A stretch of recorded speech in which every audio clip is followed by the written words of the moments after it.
After reading G. Edward Griffin's book, The Creature from Jekyll Island, Bix Weir began his own research and developed an alternative theory, which has a different motivation for the creation of the Federal Reserve banking system, and involves patriots infiltrating the Fed to destroy it from within.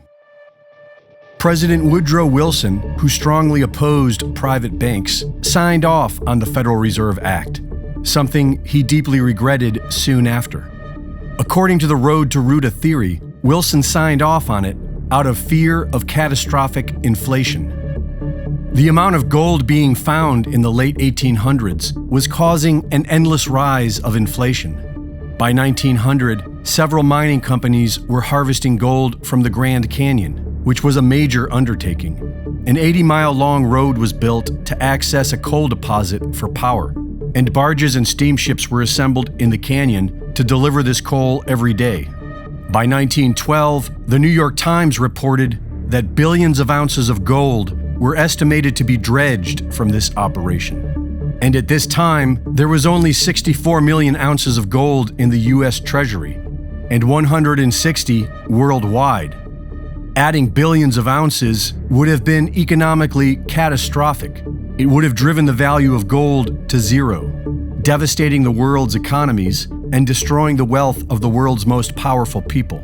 In 1913, the Federal Reserve Act was signed into law, the cornerstone of today's fiat currencies and debt-based economy. And in 1919, President Wilson banned all mining in the Grand Canyon. The massive influx of gold alone would have been enough to compel a new financial system. But there is more to the story. In the late 1800s, local homesteader Seth Tanner claimed to have seen mummies and artifacts in a cave within the Grand Canyon's Marble Canyon. When the Hopi learned he had seen the sacred site, they blinded him, sparing his life because of his Hopi marriage. In 1909, the Arizona Gazette reported that the Smithsonian was researching a man-made cave structure carved deep within the solid rock, 1,480 feet below the surface in Marble Canyon, big enough to house 50,000 people, with rooms full of ancient golden artifacts, mummies, and Egyptian hieroglyphs dating back 3,000 years to the Ramses dynasty.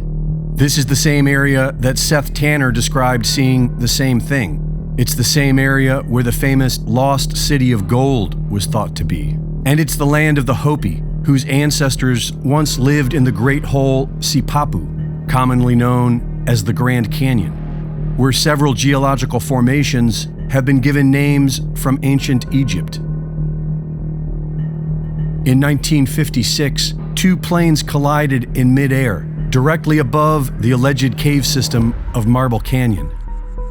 And over the next 2 weeks, a dozen helicopters worked to haul out debris. And yet, debris is still scattered everywhere.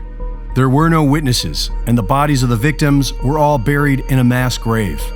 The Leak Project's investigation of this cave shows what appears to be the remnants of this recovery operation.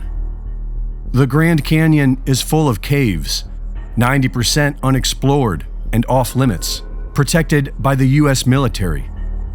Every president since Bush Sr. has tried to secure mining rights within the Grand Canyon, and all have been denied. This leads us to the second part of the Road to Ruta theory, that the Fed has been infiltrated by patriots on a mission to destroy it from within. Our main character is Alan Greenspan, who is friends with Ayn Rand, who published his 1966 essay, Gold and Economic Freedom, on the importance of a gold-backed monetary system. Greenspan was a Goldbug. In 1969, a Swedish economist published On the Road to the Golden Age, which concludes that the best way to return to sound money is to run the fiat system into the ground by printing money into infinity, so that gold will restore stability and faith in the money supply, and fiat will be exposed for what it's always been, a scam. In 1971, President Nixon ended dollar convertibility to gold, which invited the money printers worldwide to let loose. Not only was Greenspan a renowned gold bug, He may be the most unsung hero of the computer age. He was childhood friends with the inventor of the first shareable computer programming language, called BASIC, which Greenspan used to write the very first banking computer programs at his firm, Townsend Greenspan, back when punch cards were still being used. By 1985, Alan Greenspan was the expert on computer banking. I suggest an Apple IIc, an Apple modem.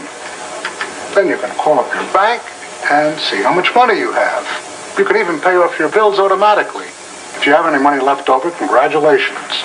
You're doing better than the government is. 2 years later, President Reagan nominated Greenspan as Fed chairman. That same year, legislation was passed to restrict Grand Canyon airspace. During his first year as president, Ronald Reagan formed a committee to investigate the possibility of returning to gold-backed money. The majority was against it, but Congressman Ron Paul's report argued that we need to return to a decentralized gold-backed standard. At the end, however, Ron Paul proposed holding off until the current fiat system had a chance to prove itself. In other words, run the money printers and let them fail. Also in 1981, the Federal Reserve Bank of Boston published the first edition of their educational comic book, Wishes and Rainbows, which tells a story of a place that once had beautiful colors and golden flowers, but no longer does out of fear of being stepped on by the big people who live in Colorland, which is where the golden flowers can be found. Some say you can get there through the caves of Cobblestone Canyon. The main character of this comic, who decides to bring back the golden flowers, is Ruta. In the early basic programs that Greenspan wrote 60 years ago, Root A was the foundation.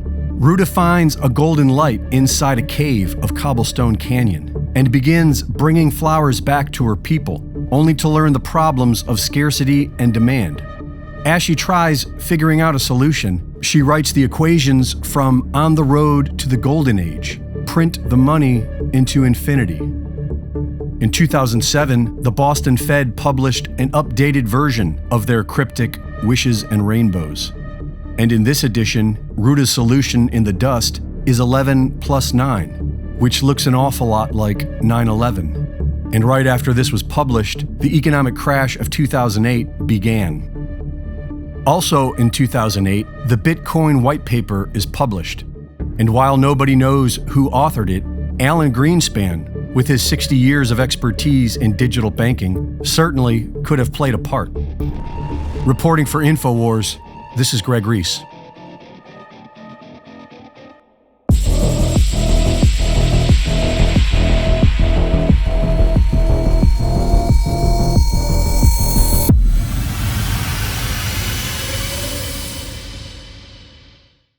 Thank you for watching the latest Greg Reese Report.